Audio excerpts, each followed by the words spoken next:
अस्सलाम वालेकुम जी, मैं हूं ज़िया बलोच। सामीन, ख़बरें तो आज बहुत सारी दीगर थी, सुप्रीम कोर्ट से ख़बर थी, दीगर ख़बरें थी, लेकिन अचानक मशरिक बैंक लंदन की ख़बर ने सारा का सारा सिनेरियो सूरत हाल ही तब्दील कर दी है। और जिसे कहते हैं नहीं, अल्लाह अल हक है। और इमरान खान साहब को ये यूँ समझें कि अल्लाह ताला की तरफ से बहुत ही गैबी मदद मिली है। और वो तसव्वुर भी नहीं कर सकते, उन्हें खुद भी नहीं पता था कि ऐसा भी हो सकता है। लेकिन अल्लाह ताला है जी, वो बिल्कुल अल हक है। वो जिस तरह इसकी सारी जनाब डिटेल मैंने आपको बतानी कि हुआ कैसे, अचानक कैसे हो गया, और इसके पीछे दो थ्योरीज हैं, उनको भी डिस्कस करते हैं। कुछ लोग कह रहे हैं कि नहीं, ये साजिशी थ्योरी है और इसके पीछे कुछ और मकासद हैं, उन सबको भी डिस्कस करते हैं।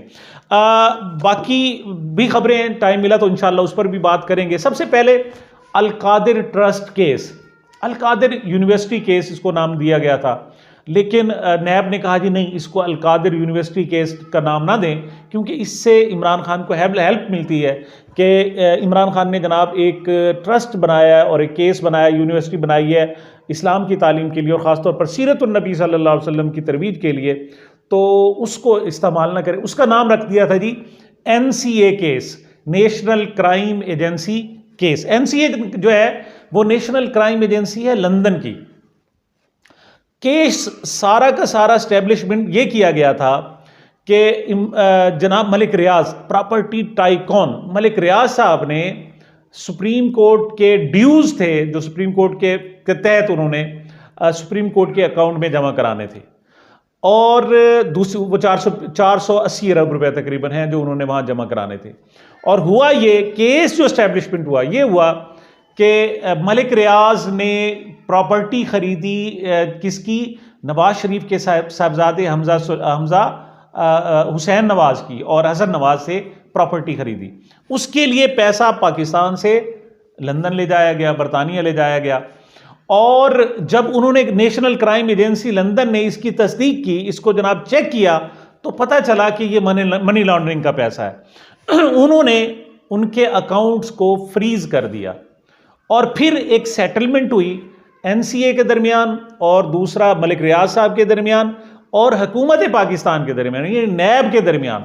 और वो सेटलमेंट क्या थी कि अगर ये पैसा सुप्रीम कोर्ट के अकाउंट में जमा करा दिया जाए, पाकिस्तान के अकाउंट के वफाकी जो खजाना है उसकी बजाय सुप्रीम कोर्ट के अकाउंट में जमा करा दिया जाए, तो जनाब ये मामला हल हो सकता है। अब इस पर जो इमरान खान साहब ने शुरू में मौक़िफ़ दिया था, उनका कहना यह था कि अगर हुकूमत पाकिस्तान के लिए अगर हमने वो केस अगर पैसे लेने थे तो उसके लिए हमें बरतानिया की अदालतों में केस लड़ना पड़ता। और पाकिस्तान का रिकॉर्ड ये है कि पाकिस्तान ने जितने भी केस लड़े हारे हैं, बल्कि उल्टा कई मिलियन रुपए ऊपर खर्च हो गए हैं। लेकिन चूंकि पाकिस्तान पैसे आ रहे थे, चाहे सुप्रीम कोर्ट के अकाउंट में आ रहे थे, हमने आने दिए और उसको ले लिया और सेटल। और अब इस वक्त अगर हुकूमत पाकिस्तान को एतराज़ है तो जनाब जाए बरतानिया की अदालत में केस लड़े और इसको सुप्रीम कोर्ट की बजाय आप कौमी खजाने में जमा करा देंगे। ये इमरान खान साहब का मौक़िफ़ था। नैब का मौक़िफ़ ये था कि ये पैसे आने थे कौमी खजाने में, लेकिन इसे सुप्रीम कोर्ट के अकाउंट में जमा कराया गया, मलिक रियाज को फ़ायदा दिया गया और उसके बदले में मलिक रियाज से रिश्वत ली गई। और वो रिश्वत क्या थी? अल कादिर ट्रस्ट की जो जहाँ यूनिवर्सिटी बनी हुई है उसके लिए ज़मीन तकरीबन 20 करोड़ रुपए की वो मलिक रियाज साहब ने दी। ये रिश्वत के पैसे थे। इमरान खान का मौक़िफ़ ये था कि मैंने उससे कोई फ़ायदा नहीं लिया, वो तो उसने डोनेट की, जैसे मेरे दीगर इदारे चल रहे हैं, शौकत खानम चल रहा है, लम्स चल रहा है, दीगर इदारे चल रहे हैं। एक प्रोजेक्ट था, उसके लिए मलिक रियाज साहब ने पैसे दिए। ये जनाब सारा का सारा केस था। लेकिन बकौल शेर अफजल मरवत मशरिक बैंक लंदन ने जनाब एक लेटर भेजा है और वो बहरिया टाउन कराची के केस में भेजा है। उसमें उसने तस्दीक की है कि मशरिक बैंक लंदन ने ये जो पैसे सुप्रीम कोर्ट के अकाउंट में ट्रांसफ़र किए हैं, ये हुकूमत पाकिस्तान के नहीं थे और ना ये NCA ने कहा था। उसके 4 पॉइंट्स हैं। उन्होंने बाकायदा एक लेटर भी भेजा। उन्होंने कहा कि ये मुतनाज़ा रकम नहीं थी। पहले तो ये था ना कि मनी लॉन्ड्रिंग की मुतनाज़ा रकम थी, वो कहते हैं मनी लॉन्ड्रिंग की ये मुतनाज़ा रकम नहीं थी, ये अकाउंट फ्रीज हुए थे, लेकिन वहाँ के मजिस्ट्रेट ने, वहाँ की अदालतों ने इसे डी फ्रीज कर दिए। वो जनाब मंजमद अकाउंट कालादम करार दे दिए और ये अब जिनका अकाउंट था उनको हक है फिर जहाँ मर्जी इस्तेमाल करें। नंबर 1। नंबर 2, ये भेजे ही जो जो अकाउंट की मालिक हैं उन्होंने भेजे ही सुप्रीम कोर्ट के अकाउंट में थे। हुकूमत पाकिस्तान का इस रकम से कोई ताल्लुक नहीं है। अब जब ये हुकूमत पाकिस्तान के पैसे ही नहीं हैं ही सुप्रीम कोर्ट के और मलिक रियाज साहब की साहबजादी मुबशरा अली मलिक साहब के अकाउंट से पैसे आए हैं और मशरिक बैंक कहता है जी हमें उन्होंने कहा पैसे यहाँ ट्रांसफ़र कर दे, हमने कर दिए। ये मुतनाज़ा रकम है ही नहीं। इससे ये जो तासुर आ रहा है कि ये शायद मुतनाज़ा रकम थी और इसने हुकूमत पाकिस्तान के जो अकाउंट में जाना था, ऐसी कोई बात नहीं। इसे कहते हैं जी बकौल शेर अफजल मरवत, ये पूरा का पूरा अलकादिर ट्रस्ट केस जनाब बढ़ गया, अपनी मौत आप मर गया ये, अब ये कहीं का नहीं रहा। और ये वो पॉइंट था, मतलब इसके बारे में ना इमरान खान ने कभी सोचा था, ना उसके वकला ने सोचा था, उनके वकला ने, ना पीटीआई ने कभी सोचा था कि ऐसे भी हो जाएगा। बल्कि इस पर तो मुझे इमरान खान की सादगी पर जनाब रश्क आता है। क्यों कि इसी अलकादिर ट्रस्ट केस में इमरान खान ने इस केस के तकरीबन 1 साल बाद उन्होंने जनाब कुछ मिनट्स थे वो दिखाए। उन्होंने कहा जी मिनट्स किसके थे, वो जनाब नैब का जो बोर्ड का इजलास होता है उसमें थे कि जनाब हमने ये केस तो ख़त्म कर दिया था। ये केस उन्होंने मलिक रियाज का वो केस ख़त्म कर दिया था। तो कहते जब केस ही ख़त्म हो गया, इंक्वायरी ख़त्म हो गई, तो बाद में इंक्वायरी कैसे खोली जा सकती है। मतलब पहले भी इमरान खान साहब को पता नहीं था, अब इस नए केस में भी इमरान खान साहब को नहीं पता था कि ये मुतनाज़ा रकम है ही नहीं। जब है ही जनाब सुप्रीम कोर्ट के अकाउंट में उसकी मालका ने भिजवाई है तो मुझ पर केस बन ही नहीं सकता। और इसे जनाब अल्लाह ताला की तरफ से और कुछ नहीं कह सकते, सिर्फ गैबी मदद कह सकते हैं। और मैंने कहा था कि 21 नवंबर के बाद अल्लाह ताला की तरफ से ख़ास मैं कहता हूँ और कुछ नहीं, इसमें किसी का कमाल नहीं है। इमरान खान की नीयत चूंकि पाकिस्तान की खिदमत करने की है, उसने आज तक कोई ब्लंडर 1 रुपए की उस पर करप्शन कभी साबित नहीं हुई और वो खलूस नीयत के साथ पाकिस्तान की खिदमत करना चाहता है। इस वजह से उसके जो बहुत मुश्किल आता है, ये इसमें कोई शक नहीं है कि जितने मुश्किलात इमरान खान ने देखे हैं पाकिस्तान की तारीख में किसी ने नहीं देखे। ठीक है, भुट्टो साहब को जनाब शहीद किया गया, फांसी दी गई, लेकिन ये जो सज़ा है ना ये फांसी से कम नहीं है। उसके साथ जो किया जा रहा है वो उसका पीछे कोई बैकग्राउंड नहीं है कि उसने जनाब पैसे कमाए हों, करप्शन की हो, कोई महल बनाए हों, फैक्ट्रियाँ बनाए, कुछ और किया हो। ये बस उसका इम्तिहान था और मुझे लगता है कि 21 नवंबर के बाद उसके इम्तिहानात अल्लाह ताला की तरफ से आसानियाँ पैदा हो रही हैं। और मैंने कहा था कि अब इमरान खान को रोकना बहुत मुश्किल हो जाएगा। अच्छा, इससे पहले एक खबर आई थी कि इमरान खान के जनाब समेत 29 रहनुमाओं के नाम साइफर केस में ECL में डाले गए। अब इमरान खान तो चाहता है कि मैं तो वो तो बाहर जाना ही नहीं चाहता, फिर क्यों, जब वो एक शख्स बाहर ही नहीं जाना चाहता फिर ECL पे नाम क्यों डालते हो। तो लगता ऐसे है कि तमाम जो केसेस 186 टोटल केसेस हैं उनमें 3 बड़े केसेस हैं, वो 3 एक एक करके अपनी मौत आप मरते जा रहे हैं।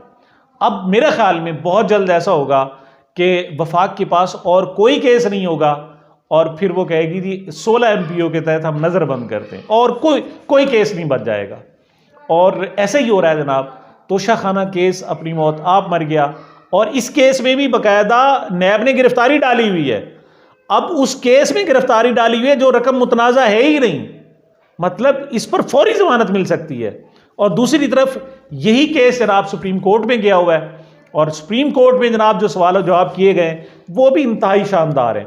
यानी साइफर केस में इमरान खान की जमानत के हवाले से जब ये मामला गया तो उन्होंने जनाब उनसे सवाल किए गए, उन्हें कब बताएं, जज साहब ने पूछा कि बताएं ये जो ख़त लहराना होता है ये सीक्रेट लीक करना होता है। उन्होंने कहा जी वो सीक्रेट था ही नहीं, उस वक्त तक वो जो लेटर था वो डिक्लासीफाई हो गया था।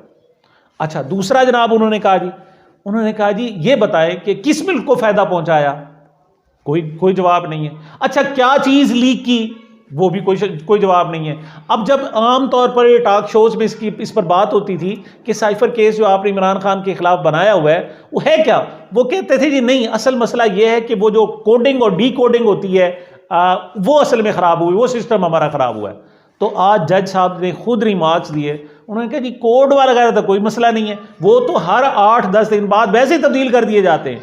फ़र्ज़ करें पहले तो ये डी कोडिंग हुई नहीं है, लेकिन सपोज अगर ये कोड मंजर आम पर आए भी हैं, पहले तो अभी तक किसी के पास कोई एक सिंगल सबूत नहीं, किसी मीडिया पर कहीं पर नहीं आए, और असल जो साइफर है वो किस लैंग्वेज में वो भी आज तक सामने नहीं आया। तो वो कहते हैं ये कोडिंग डिकोडिंग तो हर 8-10 दिन बाद ये कोड तब्दील हो जाते हैं।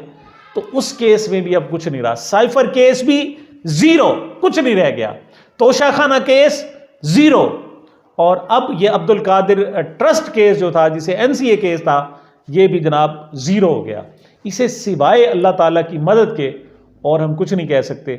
और यही जब उन्होंने देखा है कि 186 में से ये 3 बड़े केसेस थे जो अपनी मौत आप मर गए हुकूमत के पास, चूंकि इंफॉर्मेशन थी कि जनाब आज मशरिक बैंक की तरफ से जो लेटर आया है सुप्रीम कोर्ट के अकाउंट में, देखें ये किसी आम शख्स ने नहीं कहा, बैरिस्टर शहजाद अकबर साहब नहीं कह रहे, कोई इमरान खान का तर्जमान नहीं कह रहा, बल्कि मशरिक बैंक लंदन कह रहा है, जिसने पैसे पाकिस्तान को ट्रांसफर किए हैं।